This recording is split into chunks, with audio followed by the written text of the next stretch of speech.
उत्तर प्रदेश के मुख्यमंत्री योगी आदित्यनाथ ने 17 जातियों को अनुसूचित जाति की श्रेणी में रखने का निर्णय लिया है। इन जातियों को अनुसूचित जाति का दर्जा देने की मांग दशकों से चल रही थी।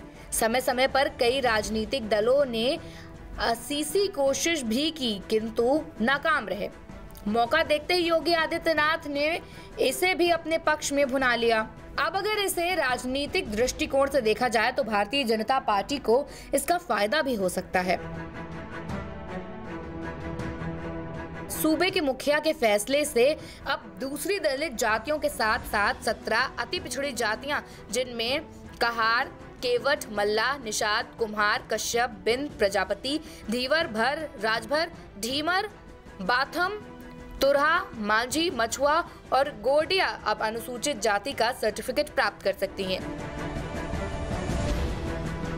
इससे पहले दांव मुलायम सिंह यादव ने चला था, लेकिन उनका ये प्रस्ताव ठंडे बस्ते में चला गया। माना जाता है कि इन 17 अति पिछड़ी जातियों की आबादी कुल आबादी की लगभग 14% है, जो एक बहुत बड़ा वोट बैंक है और इसने पिछले चुनाव में बीजेपी को एक मुश्त वोट भी दिया था। मायावती ने भी अपने दौर में इन्हें अनुसूचित जाति में शामिल करने की कोशिश की थी। फिर यही कोशिश अखिलेश यादव ने भी की। उन्होंने इन जातियों को अनुसूचित जाति का दर्जा देने का प्रस्ताव पास करा दिया था, लेकिन अदालत में जाकर अटक गया था और इस पर रोक लग गई थी।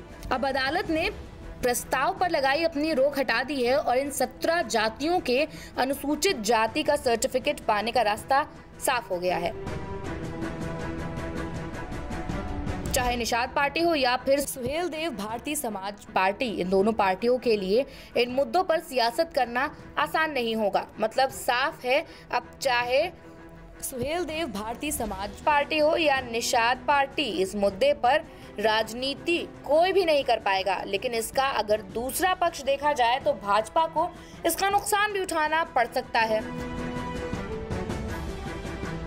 17 नई जातियों को एससी कोटे में शामिल करने से वर्तमान एससी कोटे में शामिल जातियां खफा हो सकती हैं। ऐसे में बीजेपी का नफा नुकसान सब बराबर हो सकता है। Bureau report, prime TV.